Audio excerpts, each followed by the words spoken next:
So today in this video we are going to start chapter that is chapter number 7 of macroeconomics, that is aggregate demand and aggregate supply and related concepts. ठीक है, बहुत ही important ये chapter है और chapter 7, 8 and 9 inter related है. अगर आपको 7 नहीं आया तो आपको 8 और 9 बिल्कुल नहीं आएंगे, 8 नहीं आया तो 9 भी नहीं आएगा. ठीक है, तो 7, 8, 9 तीनों ही रिलेटेड चैप्टर हैं. अगर आपने एक चीज़ भी स्किप करी तो ऑटोमेटिकली आपको नेक्स्ट चैप्टर समझ में नहीं आएंगे. ठीक है, क्योंकि ये जो चैप्टर है 7 वो बेस है हर एक चीज़ का. ठीक है, तो चलिए देख लेते हैं concept of aggregate demand that is AD. ठीक है, तो सबसे पहला जो आपका कॉन्सेप्ट है कॉन्सेप्ट ऑफ एडी में, that is AD does not refers to the demand for any particular good और services in the market. It refers to the demand of all the goods and services in the economy. तो पहला concept है, अभी मैं आपको बता रही हूँ, then I listen from you. तो पहला जो कॉन्सेप्ट है वो ये है कि एग्रीगेट डिमांड का मतलब है कि जब आप डिमांड सारे गुड्स एंड सर्विसेज को कंसिडर करते हैं, डिमांड उसकी, rather than the demand of a particular good या पर्टिकुलर सर्विसेज, उसको हम लोग नहीं करते. एग्रीगेट डिमांड क्योंकि एक मैक्रो इकोनॉमिक्स कॉन्सेप्ट है, इसलिए यहाँ पे हम लोग डिमांड सारे के सारे गुड्स एंड सर्विसेज का करते हैं, ना कि सिर्फ एक का. ठीक है, क्लियर है ये बात. नेक्स्ट इम्पॉर्टेंट चीज़, एग्रीगेट जो डिमांड है उसको मेजर्ड किया जाता है for a period of an accounting year, कि पूरे एक साल के अंदर कितना लोगों ने डिमांड किया या कितना लोग विश कर रहे हैं डिमांड करने के लिए, तो पूरा आप पीरियड ले रहे हैं. और जब भी कोई चीज़ पीरियड ऑफ टाइम के हिसाब से आती है तो वो ऑटोमेटिकली एक फ्लो कॉन्सेप्ट हो जाता है. ठीक है, तो एग्रीगेट डिमांड आपका कॉन्सेप्ट कौन सा है? एग्रीगेट डिमांड फ्लो कॉन्सेप्ट है. नेक्स्ट चीज़, here in this chapter we will relate the income with the AD. ठीक है, यहाँ पे हम लोग इनकम को एडी के साथ रिलेट करेंगे और आपको बहुत ही अच्छी तरीके से पता है कि इनकम और एडी में एक पॉजिटिव रिलेशनशिप है. जितना ज़्यादा लोगों के पास इनकम होगी वो उतना ज़्यादा डिमांड करेंगे, जितना लोगों के पास कम इनकम होगी वो उतना कम डिमांड करेंगे. ये बट ऑब्वियस सी बात है. ठीक है, इसलिए वाई और एडी यानी कि इनकम और एडी में क्या है, there is a positive relationship between Y and AD. ठीक है, and because of this positive relationship AD का जो कर्व होता है वो स्लोप्स अपवर्ड होता है, यानी कि ऊपर की तरफ होता है. Is that clear to you everyone? Yes, ma'am. Okay, Yes, ma'am. ठीक है. Last but Yes, not the ma'am. Least, the point, that AD is expressed as what the people wish to spend. अभी भी मैंने बताया था जो वे wish करते हैं, है ना. तो what the people wish to spend और what the people plan to spend at the different level of income. AD हमेशा आपको ये बताएगा कि क्या लोग चाहते हैं, कितना लोग प्लान कर रहे हैं खर्चा करने के लिए अपने अपने डिफरेंट लेवल्स ऑफ इनकम पर, उसको हम लोग बोलते हैं एग्रीगेट डिमांड. ठीक है, एग्रीगेट डिमांड कभी भी ये नहीं बताता कि आपने एक्चुअल में कितना खरीदा या कितना एक्चुअल में खर्च किया, लेकिन वो ये बताता है कि वो कितना विश कर रहे हैं खर्चा करने के लिए. सिर्फ प्लान चीज़ बोलते हैं, प्लान एक्सपेंडिचर बोलते हैं. Is that clear? Yes, ma'am. ठीक है, तो Yes, ma'am. चार चीज़ें जो मैंने आपको बताई कि एग्रीगेट डिमांड खाली एक पर्टिकुलर डिमांड नहीं करता, मतलब एक पर्टिकुलर गुड या सर्विसेज की डिमांड नहीं करता, वो all the goods and services को कंसिडर करता है. नेक्स्ट चीज़, एडी एक फ्लो कॉन्सेप्ट है.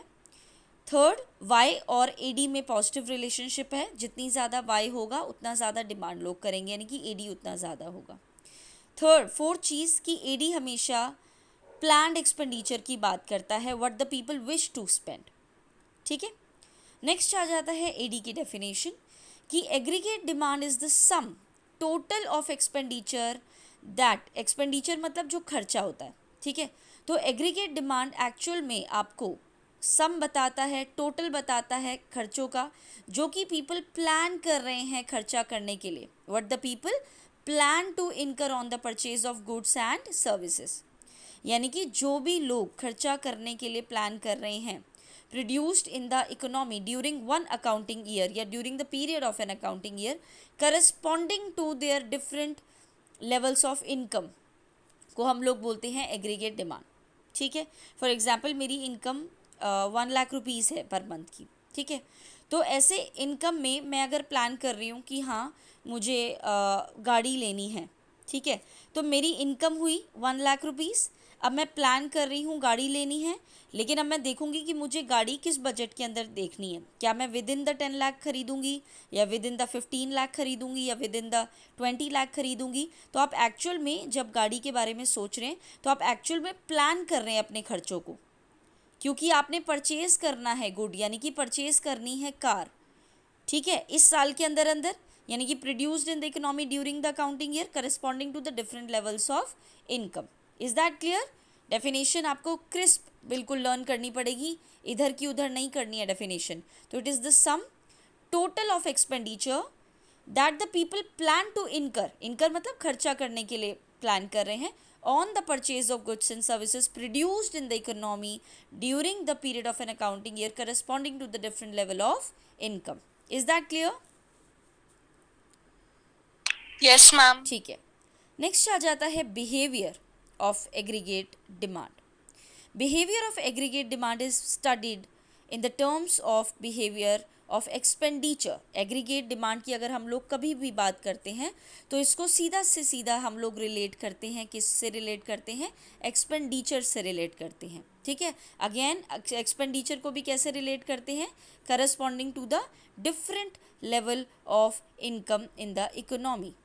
ठीक है, और जब भी हम लोग बिहेवियर को शो करते हैं एडी का, तो उस बिहेवियर को शो करने के लिए एक टेबल बनाया जाता है, और उसी टेबल को हम लोग एडी शेड्यूल बोला करते हैं। क्या बोलते हैं everyone? AD AD schedule. Schedule, aggregate demand schedule, या एई शेड्यूल, यानी कि aggregate expenditure schedule. Is that clear? Yes, ma'am.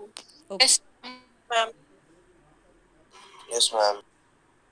ठीक है, let's proceed toward our next topic. जैसे कि अभी मैंने बताया कि एक टेबल को हम लोग प्रिपेयर करते हैं, तो वो टेबल देख लेते हैं।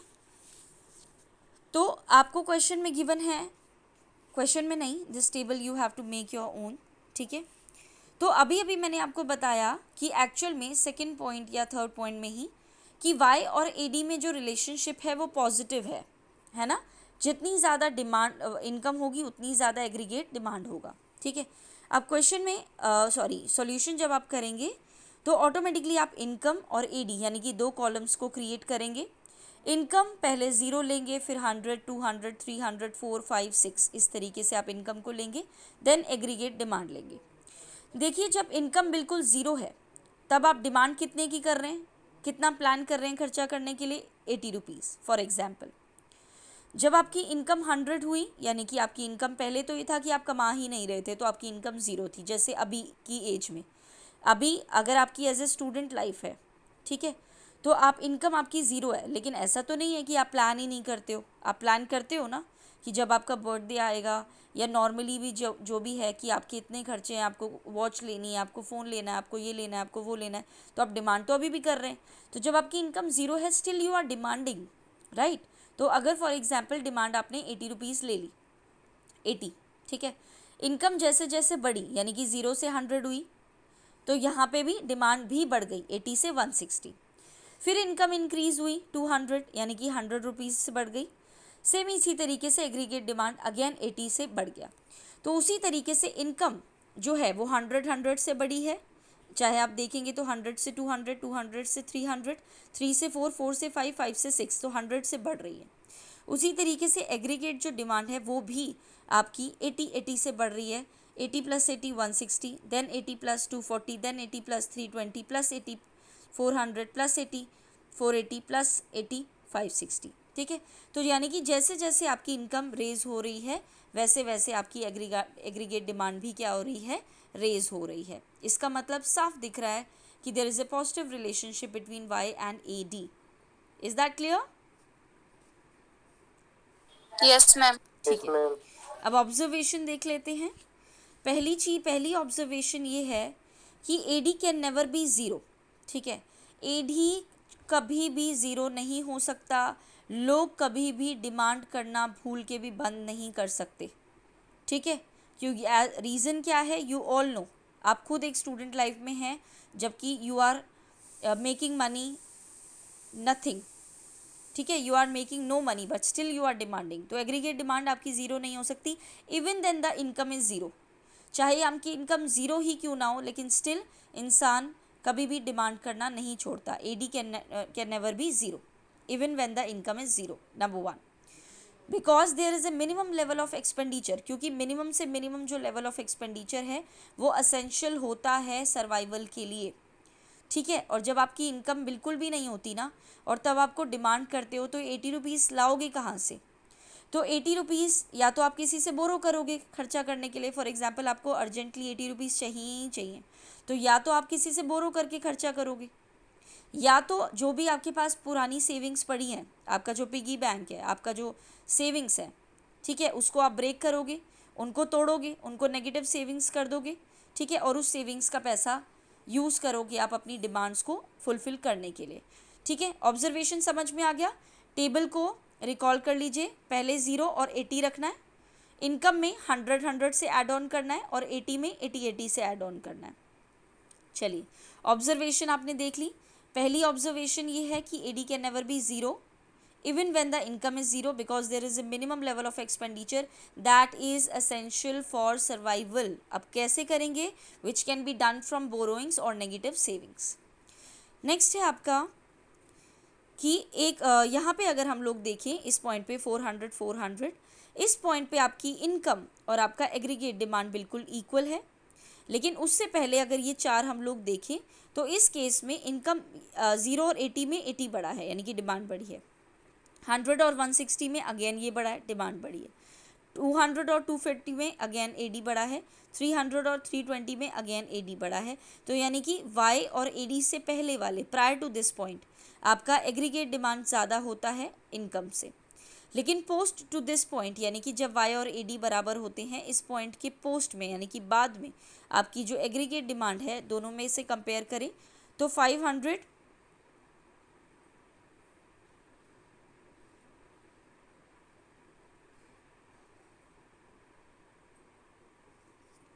तो आपका 500 और 480 में कंपेयर करें तो 500 इज़ ग्रेटर, 600 और 560 में कंपेयर करें तो 600 इज़ ग्रेटर, यानी कि इनकम इज़ ग्रेटर।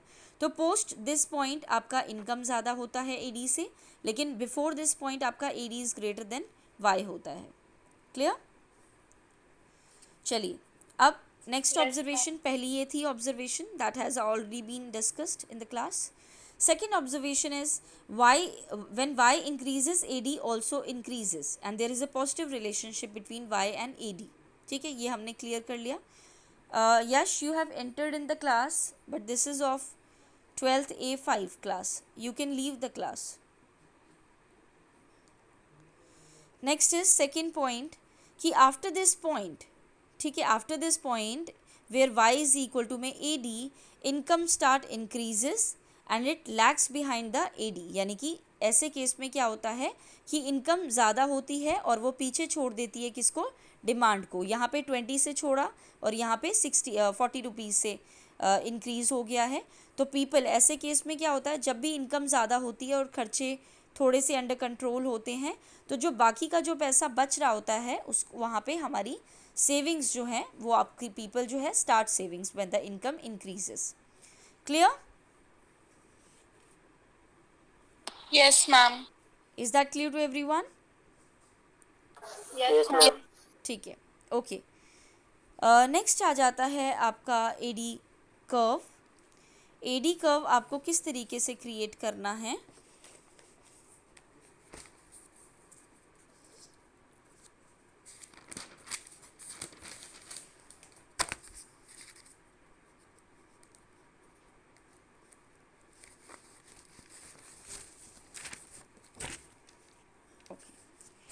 तो एडी का जो कर्व है वो आप किस तरीके से क्रिएट करेंगे वो देख लेते हैं।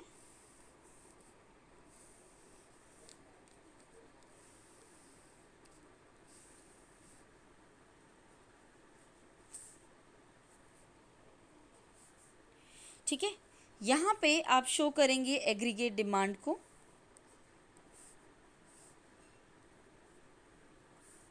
और यहाँ पे आप शो करेंगे इनकम को,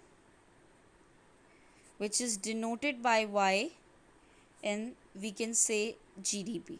ठीक है, तो एक्स एक्सिस पे हम लोग ये शो करेंगे। Clear? Now we'll take a line, that starts from 0। ठीक है, क्योंकि इनकम जो है, अगर आपने यहाँ पे टेबल देखा तो इनकम 0 से स्टार्ट हो रही है, राइट, और फिर धीरे धीरे करके इंक्रीज हो रही है। तो सेम इसी तरीके से 0 से आपकी इनकम स्टार्ट हो रही है, that will be of 45 degree angle पे आप ये क्रिएट करेंगे। ठीक है, इस तरीके से लाइन बिल्कुल स्ट्रेट जाएगी। और उसके बाद यहाँ से, क्योंकि एग्रीगेट डिमांड है और कभी भी जो डिमांड है वो 0 से स्टार्ट नहीं हो सकती, वो लगभग ऊपर से ही स्टार्ट होगी। तो 80 से स्टार्ट हो रही है ये, तो फॉर एग्जाम्पल 80 यहाँ पे आता है, फॉर एग्जाम्पल ये 80 है। तो यहाँ से हम लोग, क्योंकि AD बढ़ रही है, AD का जो नेचर है, बिहेवियर है, वो जैसे जैसे इनकम बढ़ रही है AD भी बढ़ रही है, वो आपने ऑलरेडी टेबल में देख लिया था।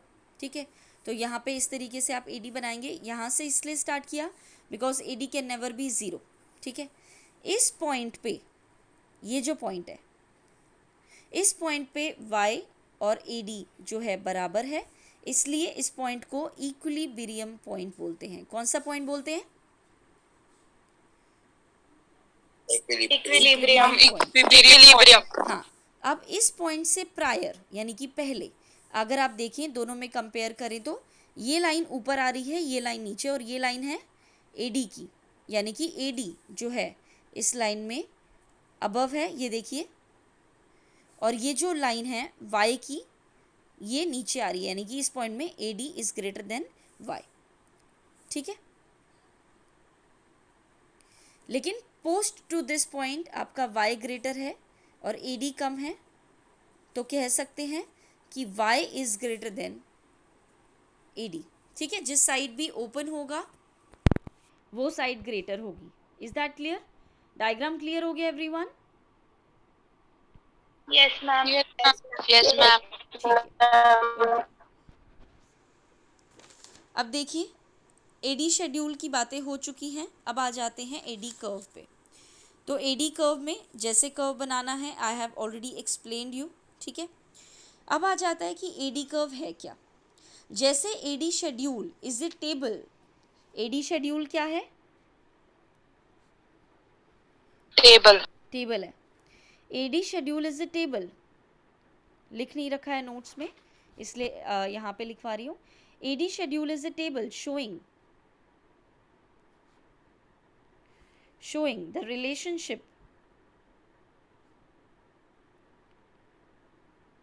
the relationship between y and AD। AD schedule क्या है? एक ऐसी टेबल है जो कि रिलेशनशिप बताती है y एंड AD के बीच में। सेम इसी तरीके से AD कर्व क्या होता है? AD कर्व बस टेबल की जगह पे क्या करना है? Diagrammatic presentation. That AD curve is a diagrammatic presentation that shows the relationship between y and AD। ठीक है, या फिर आप ये भी कर सकते हैं that AD curve is a diagrammatic presentation, या तो आप ये वाला कॉपी कर लीजिए। दूसरा, AD curve is a diagrammatic presentation, किसका डायग्राम बनाया था आपने? टेबल का। तो AD curve is a diagrammatic presentation of AD schedule. उस टेबल को क्या बोलते हैं? AD schedule, which shows the relationship between y and AD। Is that clear? Yes ma'am. ठीक है, यस मैम। ठीक है। नेक्स्ट आ जाता है E is the equilibrium point. E क्या है? एक इक्विलिब्रियम पॉइंट है where y is equal to में AD। ठीक है, E एक ऐसा इक्विलिब्रियम पॉइंट है जहाँ पे y और AD बराबर हैं, but prior to this point, लेकिन प्रायर टू इक्विलिब्रियम पॉइंट, लेकिन इक्विलिब्रियम पॉइंट से पहले, प्रायर का मतलब क्या होता है? पहले, बिफोर। इस पॉइंट से पहले आपका एडी ग्रेटर होता है वाई से, यानी कि आप डिमांड तो करते हैं ज़्यादा लेकिन आपकी इनकम इतनी होती नहीं है, ठीक है। लेकिन post to this point, post to the equilibrium point क्या होता है, पोस्ट का मतलब आफ्टर, इक्विलिब्रियम पॉइंट के बाद क्या होता है, आपकी इनकम ज़्यादा होती है और डिमांड आप कम करते हैं, ठीक है। इस केस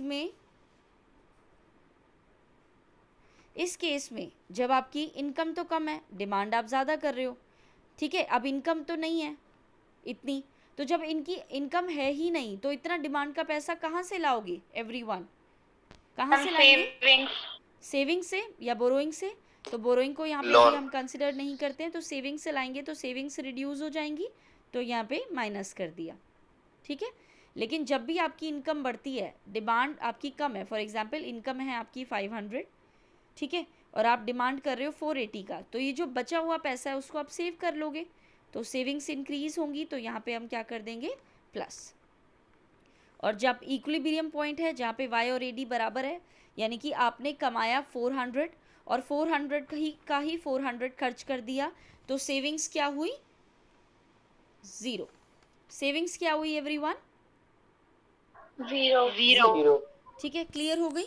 तो यहाँ पे यही वाली बातें बोल रखी हैं कि AD curve is the diagrammatic presentation of AD schedule. 45 degree की लाइन होती है जो कि इंडिकेट करती है लेवल ऑफ वाई को as shown on the X axis.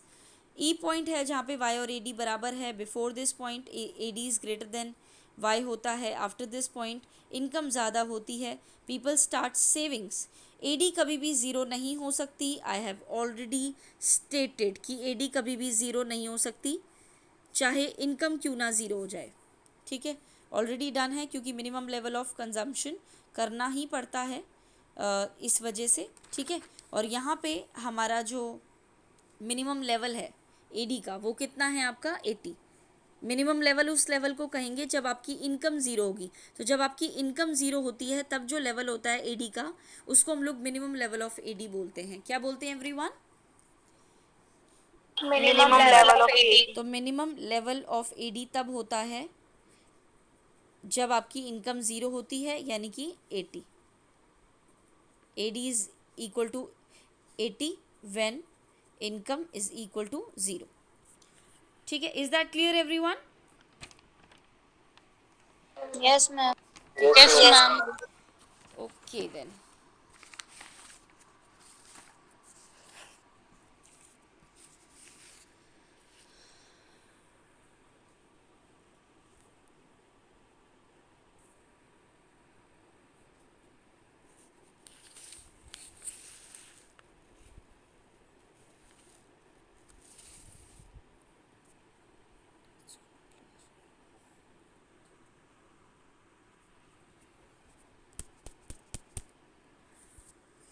Then it is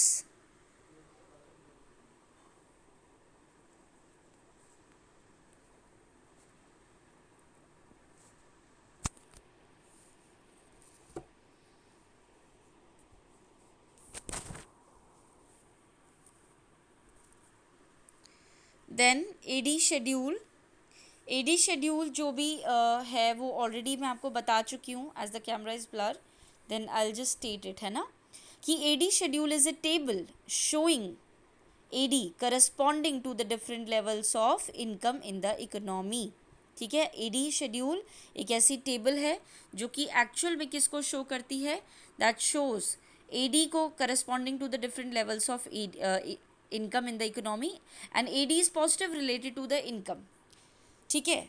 and there is minimum level of AD even when the income is zero, and that level of, and after that there is a point where y is equal to AD, before this point AD is greater than y, and after this point y is greater than AD.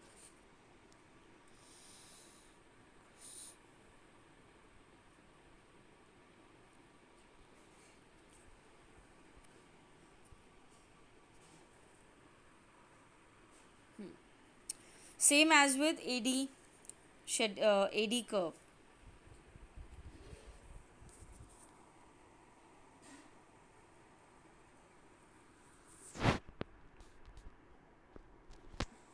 It's blur and it's not.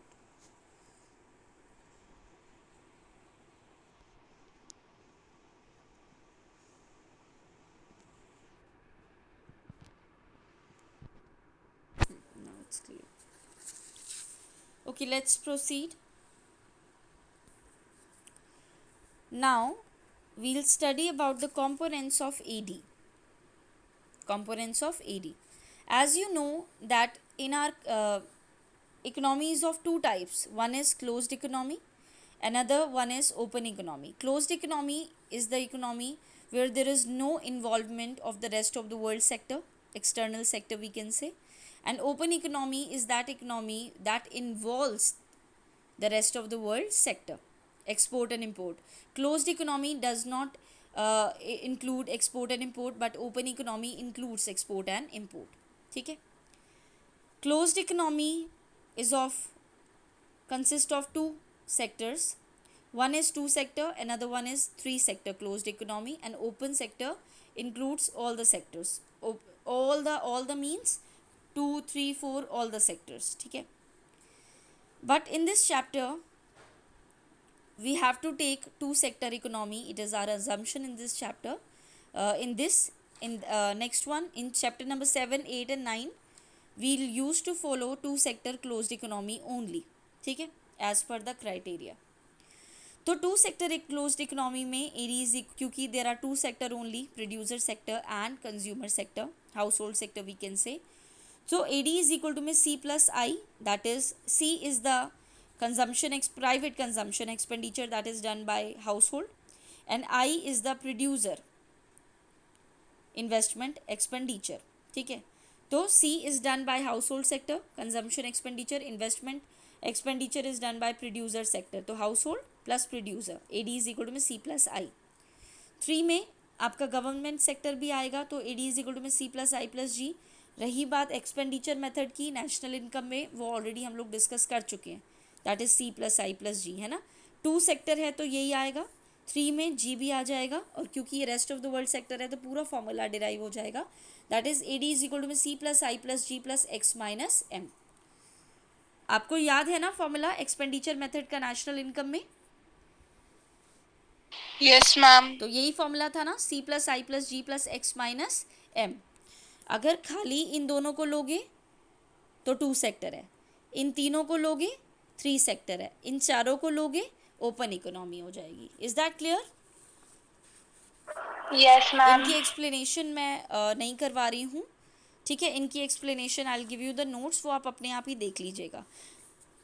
Reason being, ऐसा नहीं कि आ नहीं सकता, आ सकता है, लेकिन हम already पढ़ चुके हैं इसको नेशनल इनकम वाले चैप्टर में, राइट. तो ये आप खुद से एक बार रिवीजन देख लीजिएगा.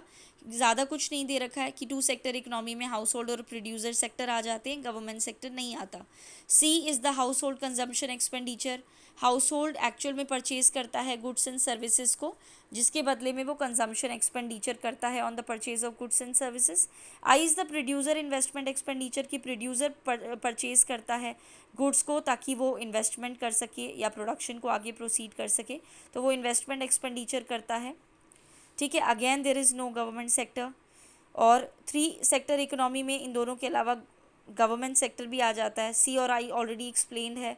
और गवर्नमेंट सेक्टर की बात करें तो you all know that the government makes collective consumption expenditure, वो करता है. It refers to the public consumption expenditure, जो भी वो करता है, या कोई भी consumption on the behalf of society as a whole है. तो जो भी गवर्नमेंट एक्सपेंडिचर कर रहा है, चाहे वो फ्री मील्स के लिए हो, ठीक है, मिड डे मील्स के लिए हो, या डिफेंस वाले लोगों के लिए मील्स हो, तो जो भी वो परचेज़ कर रहा है, food, cloth, shelters, defence forces के लिए या लोअर सोसाइटीज़ के लिए, पुअर सोसाइटीज़ के लिए, तो गवर्नमेंट जितने भी खर्चे कर रहे हैं, चाहे वो रोड्स पे कर रहे हों, डैम्स बनाने में कर रहे हों, नेशनल हाईवेज़ बनाने में कर रहे हों, तो वो आपकी गवर्नमेंट एक्सपेंडिचर में काउंटेबल होगा. ठीक है. नेक्स्ट आ जाता है ओपन इकोनॉमी. इसमें सारे सेक्टर्स आ जाते हैं, एज यू कैन सी सारे सेक्टर आ जाते हैं. तो rest of the world sector generate the demand for our goods and services in the terms of our export. और जो एक्सपोर्ट्स होते हैं वो रिलेट करते हैं to the AD. But we also make the import. यहाँ पे वही चीज़ है जो ऑलरेडी एक्सप्लेन्ड है कि एक्सपोर्ट इम्पोर्ट्स को एक्चुअल में इंक्लूड किया जाता है। एक्सपोर्ट्स की वजह से आपकी डिमांड बढ़ती है, लेकिन इम्पोर्ट की वजह से डिमांड घटती है, ये as you know already know that, है ना। और x माइनस एम को नेट एक्सपोर्ट बोलते हैं, अगर m माइनस एक्स होता तो उसे नेट इम्पोर्ट बोलते हैं।